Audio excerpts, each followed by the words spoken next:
গল্পের সবাই অগ্নিলা চ্যানেলে আপনারা শুনছেন হুমায়ুন আহমেদের লেখা কিছু শৈশব। আজ রয়েছে এর দ্বিতীয় পর্ব। আনন্দ বেদনার কাব্য। বইটির নাম রিক্তশ্রী পৃথিবী। প্রচ্ছদে একটি মেয়ের মুখের ছবি।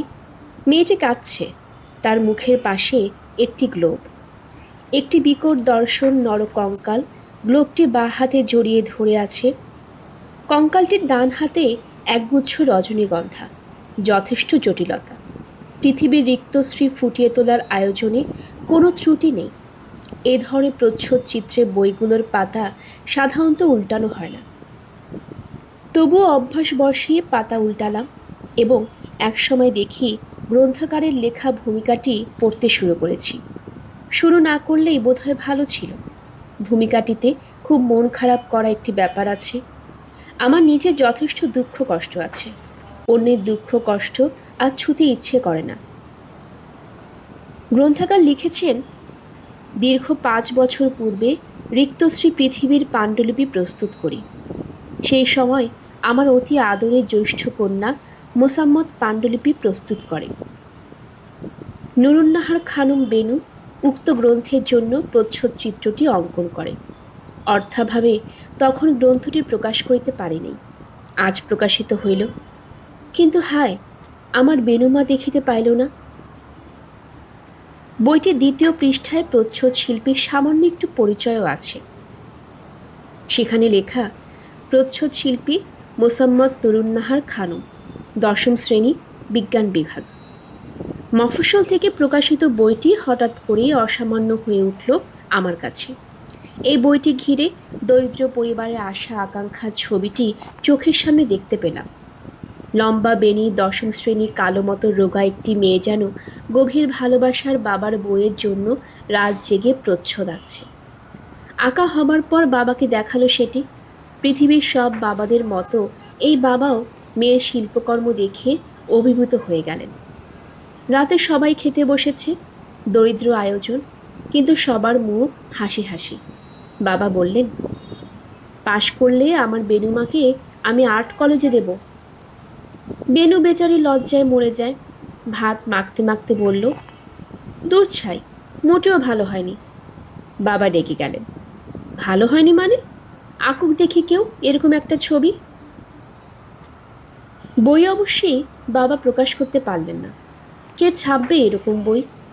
2-1জন প্রকাশক বলেও ফেলল, এসব পদ্যের বই কি আজকাল চলে রে ভাই? এসব নিজের পয়সায় ছাপতে হয়, টাকা জমান, জমিয়ে নিজেই ছাপান। প্রয়োজনীয় টাকা জোগাড় করতে বাবার দীর্ঘ 5 বছর লাগলো। হয়তো স্ত্রীর কানে দুলজোড়া বিক্রি করতে হলো। সে বছর ঈদে বাচ্চারা কেউ কাপড় নিল না। তিনি খুঁজে পেতে সম্ভার একটা সস্তার প্রেস বের করলেন, যার বেশিরভাগ টাইপই ভাঙা। কিন্তু তাতে কিছু যায় আসে না, কারণ প্রেসের মালিক সালাম সাহেব, গ্রন্থাগারের কবিতার একজন ভক্ত। গ্রন্থাগার লিখেছেন, টাউন প্রেসের স্বত্বাধিকারী জনাব আব্দুল সালাম সাহেব আমার এই গ্রন্থখানি প্রকাশের ব্যাপারে প্রভূত সাহায্য করিয়াছেন। এ কাব্যানুরাগী বন্ধুবৎসল মানুষটির সহযোগিতা ব্যতীত এই গ্রন্থ আপনাদের হাতে তুলিয়া দেওয়া আমার সাধ্যাতীত ছিল। জনাব আব্দুল সালাম সাহেবকে ধন্যবাদ দিয়া ছোট করা ধৃষ্টতা আমার নাই। ভূমিকা থেকে বোঝা যাচ্ছে, কবি সন্ধ্যাবেলায় প্রুফ দেখতে যখন যেতেন তখন সালাম সাহেব হাসি মুখে বলতেন, এই যে কবি সাহেব, আসেন, আপনার সেকেন্ড প্রুফ রেডি। কই রে, কবি সাহেবের জন্য চা আন। চা খেতে খেতে বললেন, প্রুফে চোখ বুলাতে বুলাতে আপনার একটা কবিতা পড়েই ফেললাম, বেশ লিখেছেন। কোন কবিতাটির কথা বলছেন? ওই যে কি যেন বলে, ইয়ের ওপর যেটা লিখলেন, বৃষ্টি বাদলার কথা আছে যেটায়। ও, নববর্ষের কথা বলছেন? হ্যাঁ, ওইটাই। চমৎকার, খুবই ভাবের কথা। আপনি তো ভাই বিরাট লোক। কবি নিশ্চয়ই বই ছাপানোর সব টাকা আব্দুল সালাম সাহেবকে দিতে পারেননি। সালাম সাহেব বললেন, যখন পারেন দিবেন, কবি মানুষ আপনি, আপনার কাছে টাকা মার যাবে নাকি? কজন পারে আপনার মতো কবিতা লিখতে। ভূমিকা পড়ে জানতে পারলাম নেত্রকোনা শহরের একজন প্রবীণ উকিল বাবু নলিনী রঞ্জন সাহাও জনাব আব্দুল সালামের মতো কবি প্রতিভায় মুগ্ধ। কবি লিখেছেন, বাবু নলিনী রঞ্জন সাহার উৎসাহ ও প্রেরণা আমাকে গ্রন্থখানি প্রকাশ করিবার জন্য আগ্রহী করিয়াছে। বাবু নলিনী রঞ্জন একজন স্বভাব কবি এবং কাব্যের একজন কঠিন সমালোচক। তিনি যখন আমার কবিতা প্রসঙ্গে সাপ্তাহিক পত্রিকা মঞ্জুষাতে আমার একটি কবিতার উচ্ছ্বসিত প্রশংসা করিয়া বলিলেন, এই কবির কাব্যগ্রন্থ অনতি বিলম্বে প্রকাশ হওয়া বাঞ্ছনীয়, তখনই আমি স্থির করি, রিক্তশ্রী পৃথিবীতে মোট ১১৩টি কবিতা আছে। প্রতিটি কবিতার নিচে রচনার স্থান, তারিখ এবং সময় দেয়া আছে। অনেকগুলোর সঙ্গে বিস্তৃত ফুটনোট, কয়েকটি উল্লেখ করি। দিবাবসান কবিতাটির ফুটনোটে লেখা, আমার বড় শ্যালক জনাব আমির সাহেবের বাড়িতে এই কবিতাটি রচিত হয়। তাহার বাড়ির সন্নিকটে খরস্রোতে একটি নদী আছে, নাম স্মরণ নাই। উক্ত নদীর তীরে এক সন্ধ্যায় বসিয়াছিলাম। দিবাবসানের পরপরই আমার মনে গভীর আবেগের সৃষ্টি হয়। কবিতা রচনার উপকরণ সঙ্গে না থাকায় আবেগটি যথাযথ ধরিয়া রাখিতে পারি নাই। সমস্ত কবিতাটি মনে মনে রচিত করিয়া পরে লিপিবদ্ধ করিতে হইয়াছে। অন্য একটি কবিতার বাসরসজ্জা ফুটনোটটি এরকম, এই দীর্ঘ কবিতাটি আমি আমার বাসররাত্রি রচনা করিয়াছি। সেই সময় বাহিরে খুব দুর্যোগপূর্ণ আবহাওয়া ছিল, প্রচণ্ড হাওয়া এবং অবিশ্রান্ত বর্ষণ। ক্ষণে ক্ষণে বিদ্যুৎ চমকাইতেছিল। আমার নবপরিণীতা বালিকা বধূ মেঘগর্জনে বারবার কাঁপিয়া উঠিয়াতেছিল। বাসর রাত্রিতে স্বামীর কাব্য রোগ দেখে নতুন বউটি নিশ্চয়ই দারুণ অবাক হয়েছিল।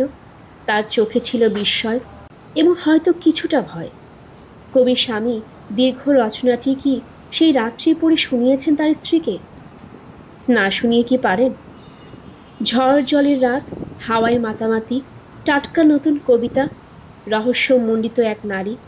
সেই রাত কি যে অপূর্ব ছিল, সেটি আমরা ফুটনোট পড়ে কিছুটা বুঝতে পারি। এবং এও বুঝতে পারি, যে লোক বিয়ের রাতে 6.5 পৃষ্ঠার একটি কবিতা লিখতে পারেন, তিনি পরবর্তী সময়ে কী পরিমাণ বিরক্তি ও হতাশার সৃষ্টি করেছেন তার স্ত্রী মনে। ঘরে হয়তো টাকা পয়সা নেই, ছোট ছেলের জ্বর, তার জন্য সাগু কিনে আনতে হবে, কিন্তু ছেলের বাবা কবিতার খাতা নিয়ে বসেছেন।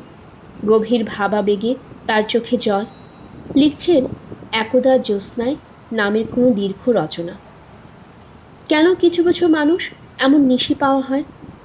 দুঃখ, কষ্ট, হতাশা, বঞ্চনা কিছুই তাদের স্পর্শ করে না। স্বর্গীয় কোনো একটি হিংস্র পশু তাদের তাড়া করে ফিরে। কেন করে? আমার উত্তর জানা নেই, জানতে ইচ্ছে হয়। এইসব নিশি পাওয়া মানুষদের বেশিরভাগই নিজের ক্ষুদ্র পরিবার এবং কয়েকজন ভালো মানুষ বন্ধুবান্ধব ছাড়া আর কারো কাছে তাদের আবেগের কথা পৌঁছাতে পারে না। কৃপণ ঈশ্বর এদেরকে আবেগে উদ্দোলিত হবার মতো অপূর্ব একটি হৃদয় দিয়ে পাঠান, কিন্তু সেই আবেগকে প্রবাহিত করবার মতো ক্ষমতা দেন না।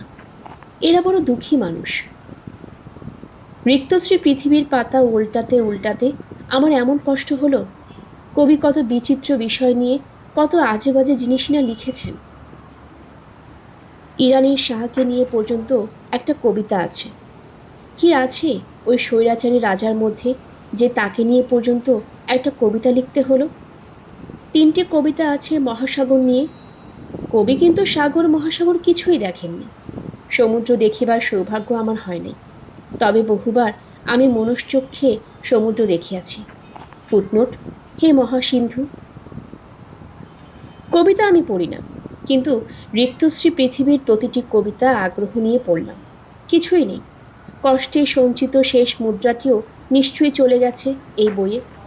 বাকি জীবন এই পরিবারটি অবিকৃত গ্রন্থটির প্রতিটি কপি গভীর আগ্রহে আগলে রাখবে। প্রাণে ধরে শের দরে বিক্রি করতে পারবে না। বইয়ের স্তূপের দিকে তাকিয়ে স্ত্রী মাঝে মাঝে গোপনে দীর্ঘ নিঃশ্বাস ফেলবেন, কিন্তু তাতে কি আছে? অন্তত একটি দিনের জন্য হলেও তো এই পরিবারটিতে আনন্দ এসেছিল। কবি স্ত্রী মুগ্ধ চোখে স্বামীর দিকে তাকিয়ে ভেবেছিলেন, আমার স্বামী তাহলে সত্যি সত্যি একটি বই লিখে ফেলেছেন। ছেলেমেয়েরা বাবার বই নিয়ে ছুটে গেছে বন্ধু বান্ধবের দেখাতে। বাবা প্রথমবারের মতো বুক উঁচু করে তার বড় সাহেবের ঘরে ঢুকে বলেছেন, স্যার, আপনার জন্য একটা বই আনলাম। বড় সাহেব অবাক হয়ে বললেন, আরে, আপনি আমার বই লিখলেন কবে? স্যার, প্রচ্ছদটা আমার মেয়ের আঁকা। তাই নাকি? বাহ, চমৎকার।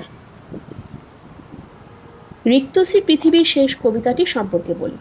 শেষ কবিতাটির নাম মাগো। কবিতাটি নুরুন্নাহার খানমকে নিয়ে লেখা। ফুটনোট থেকে জানতে পারি, মৃত্যুর আগের রাতে সে যখন রোগ যন্ত্রণায় ছটফট করছিল, তখন তার অসহায় বাবা এ কবিতাটি লিখে এনেছিলেন মেয়েকে কিঞ্চিৎ উপশম দেবার জন্য।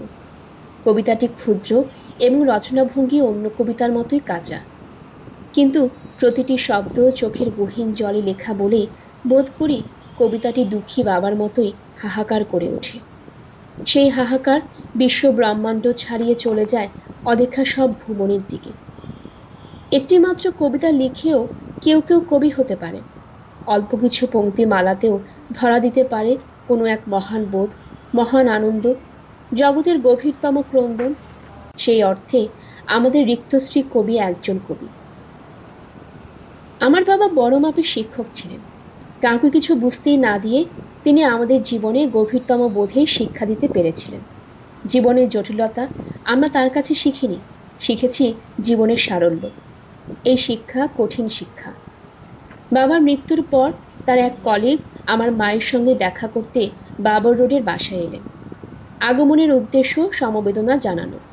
তিনি আমাকে তার পাশে বসিয়ে বললেন, বাবা, ফুল তো চেনো, চেনো না? ফুল, পুষ্প, যে কোনো ফুল। আমি চুপ করে রইলাম।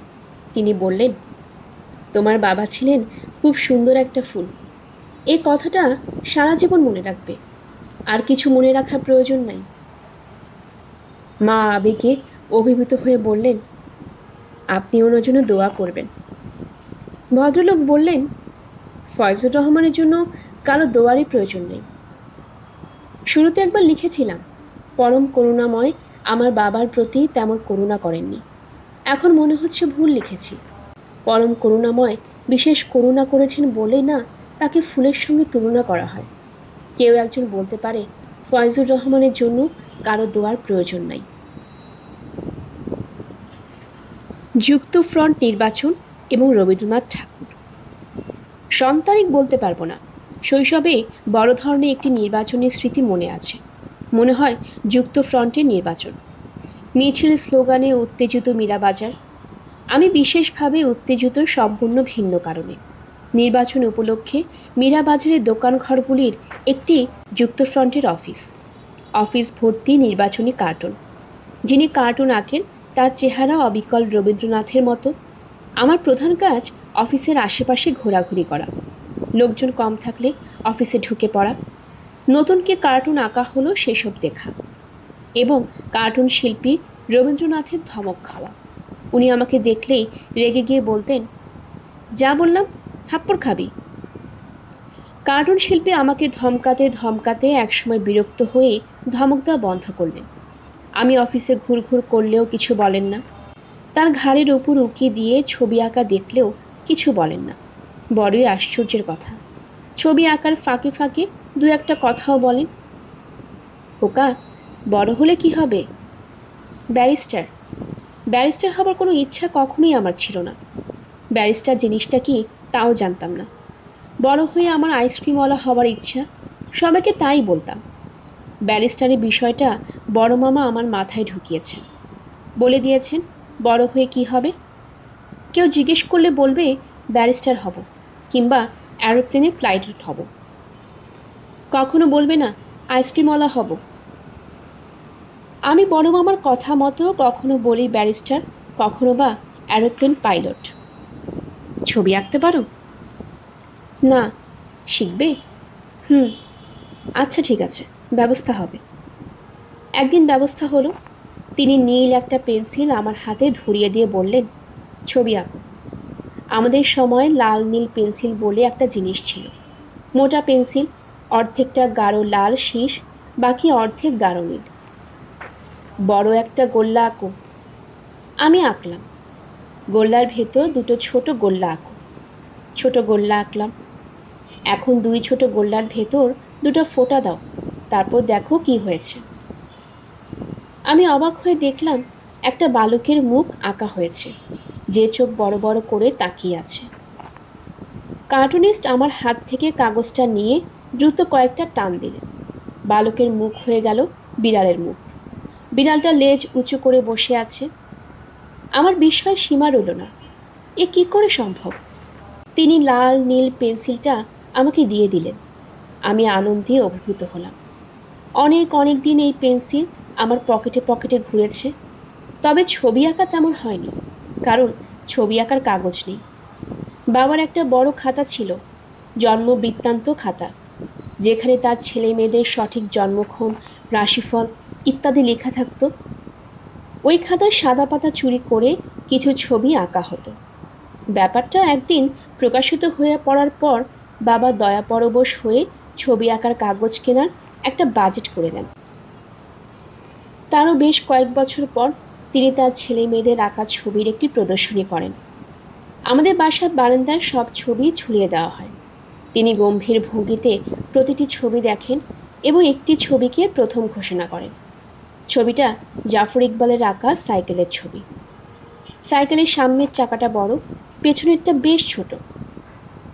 দুটো চাকা দুই রকম কেন জিজ্ঞেস করায় সে উত্তর দেয়, সামনের চাকাটা কাছে আছে বলে বড়, পিছনেরটা দূরে, তাই ছোট। বাবা তার শিশুপুত্রের কাছে এমন জবাব পাবেন কল্পনাও করেননি। তিনি মুগ্ধ হয়ে গেলেন। তিনি তার পুত্র কন্যাদের প্রতিভা বিষয়ক মুগ্ধতা আমৃত্যু লালন করেছেন। কার্টুনিস্টের কাছে ফিরে যাই। ওনার সঙ্গে আমার এক ধরনের অসম বন্ধুত্ব হলো। আমার বসার জন্য তিনি একটা উঁচু টুলের ব্যবস্থা করলেন। কাজের ফাঁকে দিনে কয়েকবার তিনি চা এবং টোস্ট বিস্কিট খেতেন। টোস্ট ভেঙে অর্ধেকটা আমার হাতে দিতেন। তিনি যখন চা খেতেন, পিরিচে করে তার খানিকটা আমাকে দিতেন। তার চায়ের কাপে টোস্ট ভিজিয়ে তিনি খেতেন, আমিও খেতাম। আমার জন্য মোটামুটি আনন্দময় সময়। হঠাৎ হঠাৎ আমার চেহারা নিয়ে দ্রুত কার্টুন এঁকে আমার কাছে দিতেন। আমি মুগ্ধ হয়ে নিজের ছবি দেখতাম। ছবি আঁকার সময় তার দুই হাত বন্ধ থাকত। তখন পাঞ্জাবির পকেট থেকে আমাকে সিগারেটের প্যাকেট এবং দেয়াশলাই বের করে দিতে হতো। একবার পকেট থেকে সিগারেট বের করছি, উনি বললেন, পকেটে আর কিছু আছে? আমি বললাম, একটা সিকি আছে। তিনি বললেন, সিকিটা তুই নিয়ে যা। এরপর থেকে পকেটে হাত দিলে পয়সা পেলে তুই নিয়ে যাবি, আমাকে কিছু বলতে হবে না। একদিন আনন্দের সমাপ্তি ঘটল।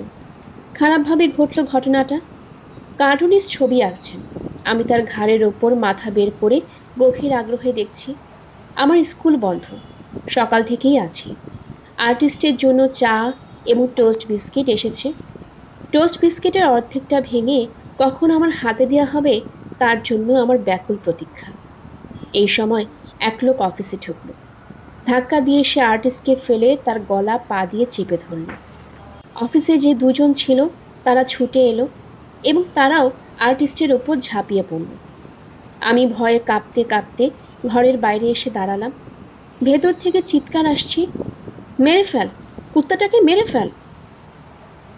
অফিসের দরজা ভেতর থেকে বন্ধ করে দেয়া হলো। বন্ধ অফিসের ভেতর থেকে গোঙানির শব্দ আসছে। আমি বাইরে দাঁড়িয়ে কাঁদছি। কার্টুনিস্টের সঙ্গে সেই আমার শেষ দেখা। অফিসের বন্ধ দরজা এরপর আর খুলেনি। মানুষটার কি হলো, অফিসটার কি হলো, কিছুই জানি না। কতবার যে অফিসের বন্ধ দরজার সামনে গিয়েছি, একে ওকে জিজ্ঞেস করেছি, কেউ কিছু বলে না। ক্লাস 2তে পড়া একটি শিশুর প্রশ্নের জবাব দেওয়ার প্রয়োজন বড়রা মনে করে না। রবীন্দ্রনাথ ঠাকুরের মতো দেখতে এই মানুষটাকে দিয়ে আমি শিশু কিশোরদের জন্য একটা উপন্যাস একসময় লিখি। উপন্যাসটির নাম বোতল ভূত। লেখক হবার একটা সুবিধা আছে, একজন লেখক কাউকে হারিয়ে যেতে দেন না। প্রসঙ্গ মা। শিশুর বয়স বাড়ার সঙ্গে তার মাঝে বদলাতে থাকে, এই তথ্য কি কোনো শিশু জানে? শিশুর বয়স যখন 2 তখন তার মা, এবং শিশুর বয়স যখন 8 তখন তার মা, দুই মানুষ। অতি শৈশবের মাকে আমার মনে নেই। যে মাকে মনে আছে তার বয়স 18-19, ঝলমলে তরুণী, যে তার বিশাল সংসার নিয়ে ব্যতিব্যস্ত। বিশাল সংসার, কারণ স্বামী পুত্র কন্যা ছাড়াও সংসারে বাড়তি দুজন, একজন দেবর, আরেকজন তার ছোট ভাই। এই দুজনের প্রধান কাজ সারাদিন খটাস খটাস শব্দে ক্যারাম খেলা এবং প্রতি বছর ইন্টারমিডিয়েট পরীক্ষা দিয়ে ফেল করা।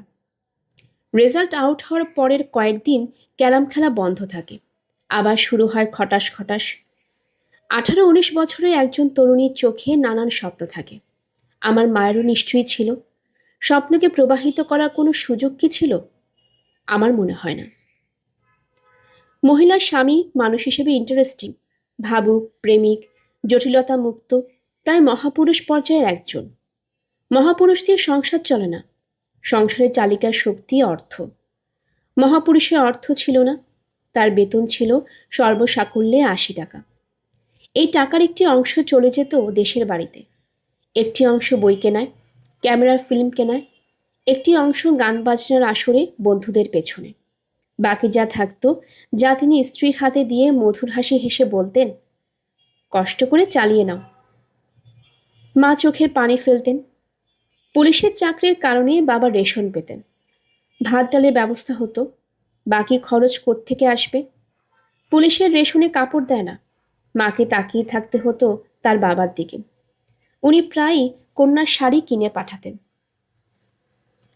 স্বামী স্ত্রী নিখাত ভালোবাসার সংসার অতি সুখের হয়, এই ধারণা ভুল।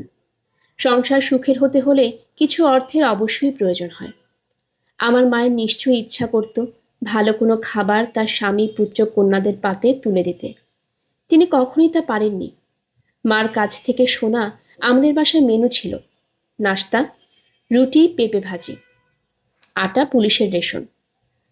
লাঞ্চ, ভাত, ডাল, ডালের বড়া, ডালের বড়া বানানোর তেল পুলিশের রেশনের। ডিনার, ভাত, ডাল, নিমপাতা ভাজি। বাসার পেছনে বড় নিম গাছ ছিল, আমরা সেই নিম গাছের সব পাতা ভেজে খেয়ে ফেলেছি। সমস্যার এখানেই শেষ না। বাবার নিয়ম ছিল কোনো ভিখিরি এসে যদি ভাত চায় তাকে ভাত খেতে দিতে হবে। ভিখিরিরাও এই খবর পেয়ে গিয়েছিল। প্রতি দুপুরেই তারা নিয়ম করে এসে কুয়াতলায় বসে পরম তৃপ্তিতে ভাত খেত। ভিখিরিদের খাওয়া দেখাটা আমার জন্য খুব আনন্দের ছিল। কি তৃপ্তি করেই না তারা প্লেট চেটে পুটে খেত। দেখে মনে হতো অমৃত সম কোনো খাদ্য খাচ্ছে। একদিন আমি মাকে বললাম, আমিও ভিখিরিদের মতো কুয়ার পাড়ে বসে টিনের থালায় ভাত খাবো। মা চট দিয়ে বললেন, কি জন্যে? কুয়ার পাড়ে বসে ভাত খেতে খুবই মজা। মা তার ছেলের অধপতন দেখে রাগে দুঃখে কেঁদে কেটে অস্থির হলেন। সব ঘটনা শোনার পর বাবা নির্দেশ দিলেন ছেলেকে দুপুরে কুয়ার পাড়েই ভাত দেওয়া হবে। আমি 3-4 বেলা খেয়েছি, আমি এবং আমার ছোট বোন শেফু। দাদাভাই যা করে শেফুর তাই করা চাই। কুয়ার পাড়ে স্বাদের কোনো 19-20 না দেখে পূর্বাবস্থায় ফিরে যাওয়া হয়। মার প্রসঙ্গে ফিরে আসে। সংসারের যন্ত্রণায় অতিষ্ঠ একজন তরুণী, ছেলে মেয়েগুলি প্রচণ্ড দুষ্ট, কেউ ঘরে থাকে না, ঘরে অভাব। তরুণীর দিশাহারা হবারই কথা। সেই বয়সের একটি মেয়ের কোনো শখই পূর্ণ হবার না।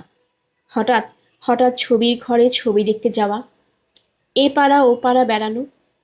তিনি কখনোই তার মেয়েকে নিয়ে, কখনো বা আমাকে নিয়ে নিজের আনন্দে ঘুরে বেড়াতেন। মাঝে মাঝে নিতান্তই অপরিচিত বাড়িতেও ঢুকে যেতেন। একবার বাবা খুব রাগ করলেন, কারণ মা ডিস্ট্রিক্ট জজ সাহেবের বাড়িতে বেড়াতে গেছেন, গল্পগুজব করে এসেছেন।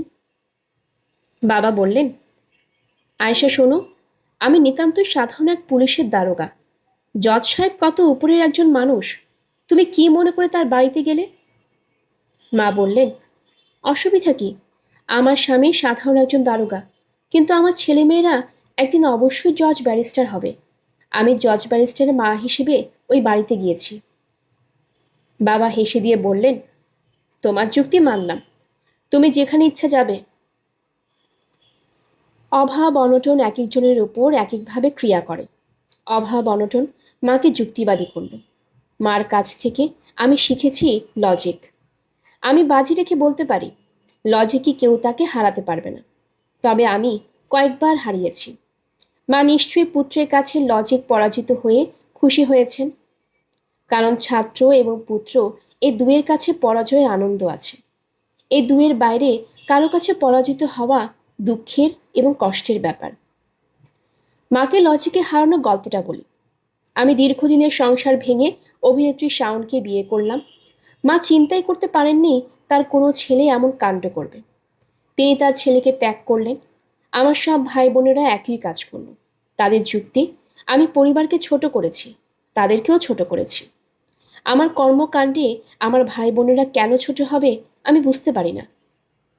সবাই তার নিজের কর্মের জন্য দায়ী। একজনের কর্মের দায়িত্ব অন্যজনের না। ভাই বোনদের সঙ্গে আমি কোনো যুক্তিতে গেলাম না। অতি যুক্তিবাদী মহিলা মার কাছে গেলাম। তিনি কঠিন গলায় বললেন, আমি কখনো কোনো দিনও তোর বাসায় যাব না। আমি বললাম, যুক্তিতে আসুন। কোন যুক্তিতে আমার বাসায় আসবেন না সেটা বলুন, আমি শুনি। মা যুক্তি দিলেন। আমি পাল্টা যুক্তি দিলাম। মাকে বলতে হলো, তোর যুক্তি মানলাম, কিন্তু আমি যাব না। মা অবশ্য তার প্রতিজ্ঞা রক্ষা করতে পারেননি। শাওনের চরম দুঃসময় তিনি হাসপাতালে ছুটে এলেন। শাওনের তখন খুবই খারাপ অবস্থা। তার পেটের সন্তান 7 মাসে মারা গিয়েছে। সে কাঁদতে কাঁদতে শুধু বলছে, আমার লীলাবতী, লীলাবতী। সন্তানটির নাম রাখা হয়েছিল লীলাবতী। লীলাবতীর জন্য সে কত কিছুই না কিনেছিল।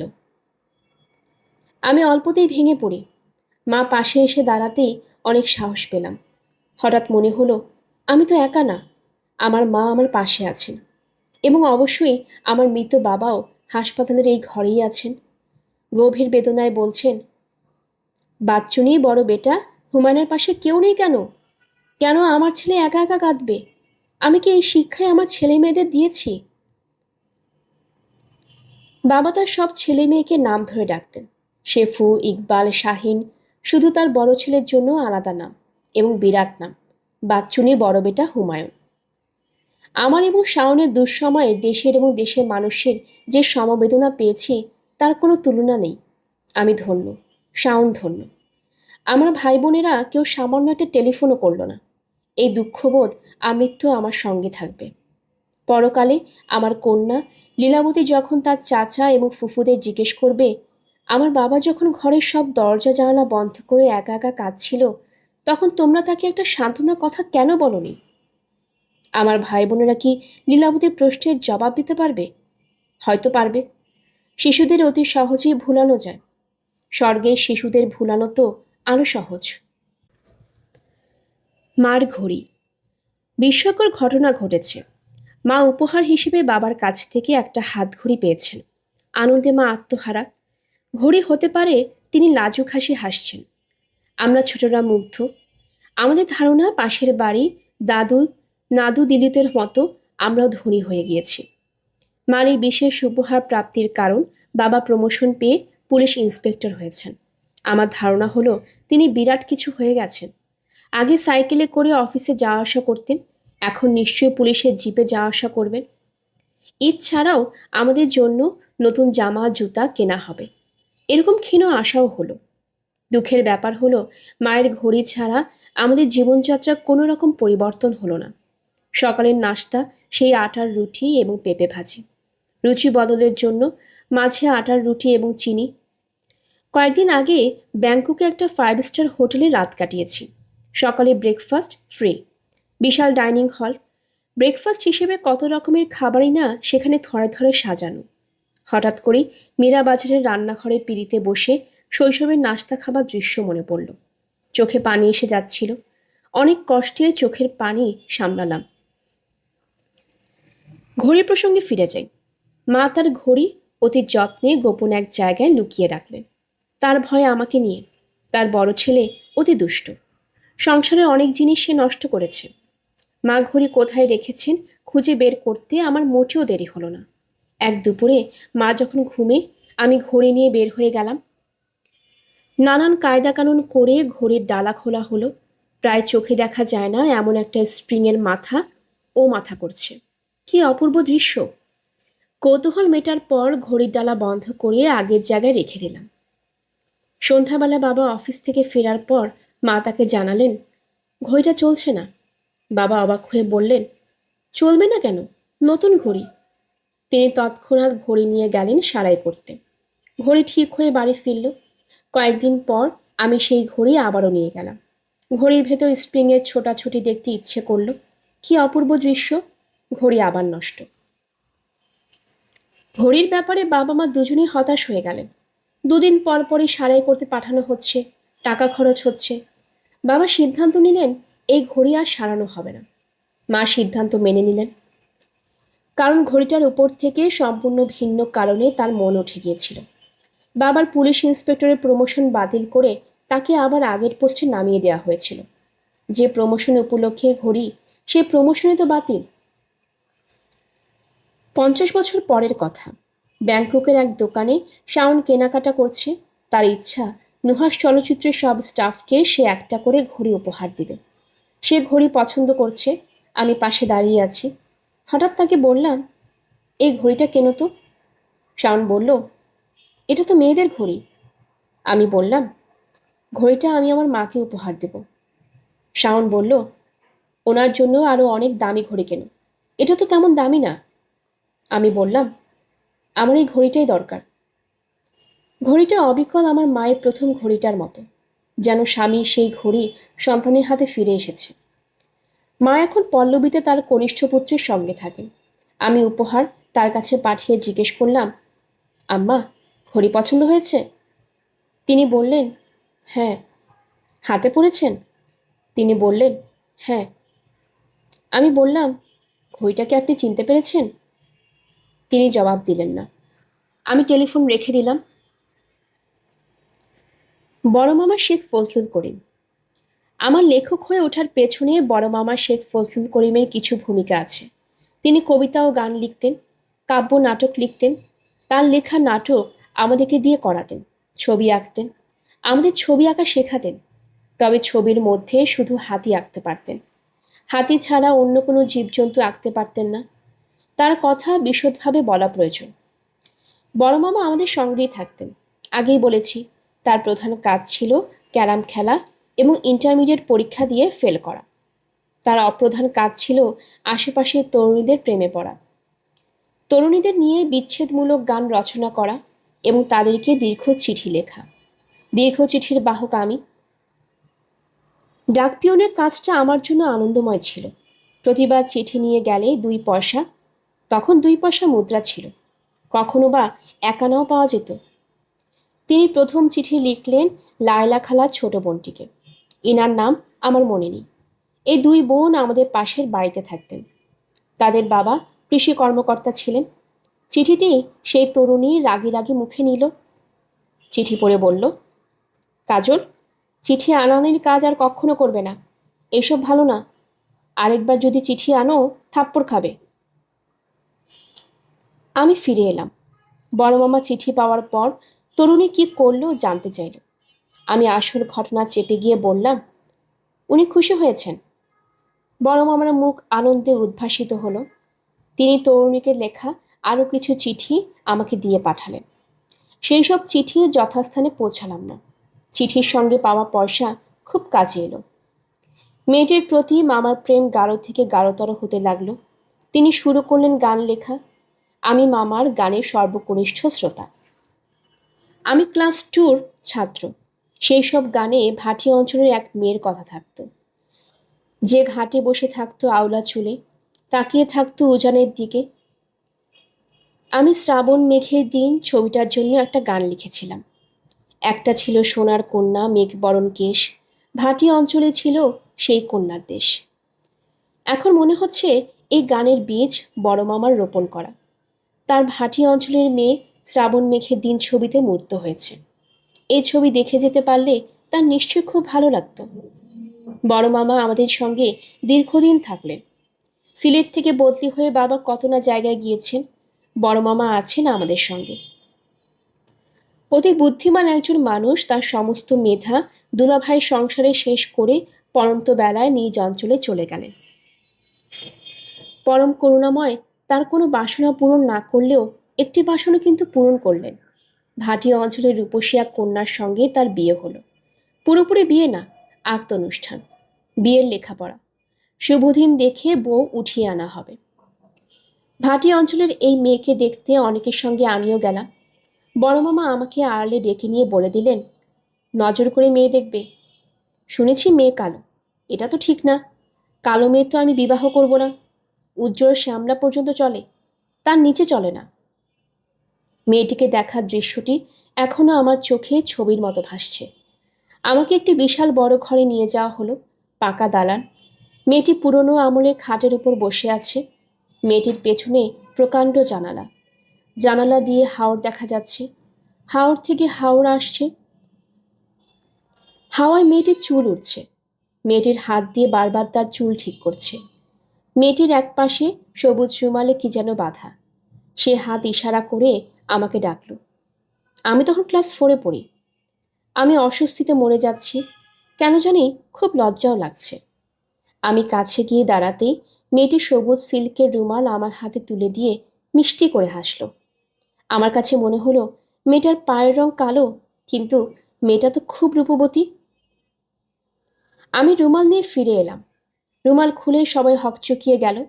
রুমালে আছে বিশাল 20টা রূপার টাকা। তখন রূপার টাকার প্রচলন ছিল। নজরানা এবং সালামি হিসেবে রূপার টাকা দেয়া হতো। অনেকের টাকাগুলি আমার কাছ থেকে নিয়ে সাবধানে রাখতে চাইল। আমি কিছুতেই রাজি হলাম না। প্যান্টের পকেটে সব টাকা থাকতো। যেখানে যেতাম টাকার ঝনঝনে শব্দ হতো। একসময় জোর করে টাকাগুলি আমার কাছ থেকে নিয়ে যাওয়া হয়। বিয়েতে কিছু একটা সমস্যা হয়। সমস্যার ধরন আমার কাছে পরিষ্কার না। আমার ধারণা যৌতুক বিষয়ক সমস্যা। এই লেখাটি শুরু করার সময় মার কাছে ঘটনা জানতেও চেয়েছিলাম। তিনি এড়িয়ে গেছেন। তিনি বলেছেন, ঘটনা দুঃখজনক। যারা ঘটনার সঙ্গে জড়িত তারা কেউ বেঁচে নেই। কেন আর পুরনো কষ্ট খুঁজে বের করা? পুরনো কষ্ট আমার খুঁজে বের করতে ইচ্ছা করছে। এ কষ্টের সঙ্গে আমার আনন্দও জড়িত। ভাটি অঞ্চলের কিশোর একটি মেয়ে আমার হাতে সবুজ সিল্কের রুমাল তুলে দিয়েছিল। রুমাল ভর্তি ঝকঝকে রূপার টাকা। আমি আরেকটি তথ্য বের করেছি। মেয়ে দেখতে কার মতো? মেয়েটি অবিকল অভিনেত্রী শাওনের মতো। আচ্ছা, এটি কি প্রকৃতির কোনো খেলা? সে মানুষকে একই দৃশ্য বারবার দেখাতে পছন্দ করে। কেন করে? আমার নানাজান শক্ত মানুষ ছিলেন। যতদিন তিনি জীবিত ছিলেন ততদিন কেউ তার মুখের ওপর কোনো কথা বলতে পারেননি। তার হুকুমে মেয়ে উঠিয়ে আনা হলো না। দীর্ঘদিন এই বিয়ে ঝুলে রইল, তারপর ভেঙে গেল। আমি আমার বড় মামাকে নিয়ে একটি গল্প লিখেছি। যে বিয়ে বড় মামা করতে পারেননি, লেখক হিসেবে সেই বিয়ে আমি তাকে দিয়েছি। লেখক ঈশ্বরের মতোই অকৃপণ। লেখক কালো মেয়েকে কলমের এক খোঁচায় পৃথিবীর সেরা রূপবতীদের একজন করে দেয়। মধুর মিলনের সমাপ্তির ক্ষমতা লেখকের আছে। আমার বড় মামাকে জানার জন্য পাঠকরা গল্পটা পড়ুন। গল্পের শিরোনাম বড় মামা এবং রাজকুমারী সুবর্ণরেখা। আপনারা শুনছিলেন হুমায়ুন আহমেদের লেখা কিছু শৈশব আজ রয়েছিল এর দ্বিতীয় পর্ব। আপনারা যারা নতুন আমাদের চ্যানেলটি শুনছেন, কাইন্ডলি চ্যানেলটি সাবস্ক্রাইব করে নেবেন। আশেপাশে যারা আছেন তাদের সবাইকে জানিয়ে দেবেন। পরবর্তী পর্ব শোনার জন্য আমন্ত্রণ জানানো হলো। সবাই ভালো থাকবেন।